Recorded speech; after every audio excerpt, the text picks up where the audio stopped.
जय एकविरा सगळ्यांना. मम्मी चालली आहे डीमार्टला मला खायला आणायला.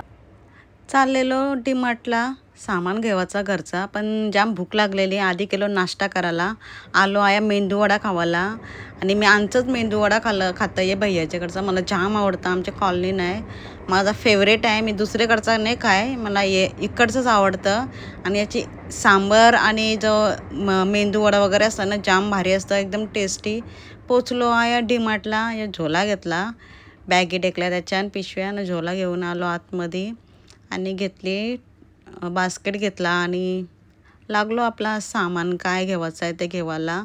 आणि आलो आहे मॅगीच्या व्हरायट्यात आवऱ्या होत्या, काय घेऊ काही समजतच नव्हता. आणि जे वाटत होता जेवाचा त्याच घेतला.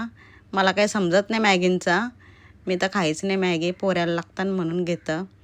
त्याने काय काय शेंगलेलं असतं ते मला समजत नाही. सगळ्या चायनीज मॅग्या होती ना या ना, बॉटल्सच्या व्हरायटी तर जाम आलेल्या. आता पोरांना शाळा चालू होईल ना, तर डीमार्टला मस्त मस्त व्हरायटी झालेल्या. हे बघ रोबोटचा होता, आधी वाटतं काय आहे कैसा खोलाचा काही समजत नाही.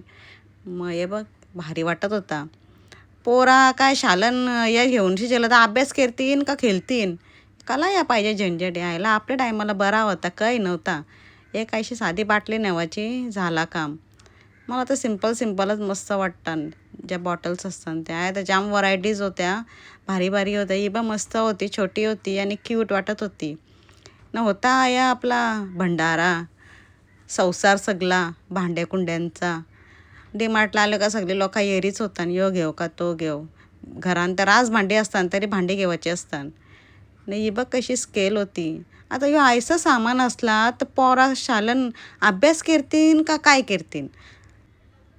ये पेन्सिल बघ कशी होती आणि ह्यो आईस्क्रीम होता. मला वाटलं शॉर्पनर रिपनर असेल तर तो रबड होता. लोक काय करतील ना काय नाही, हे पोरांवर परिणाम आहे. या बघ मस्त होता, भारी वाटत होता, पोरीचा होता, जलपरीचा.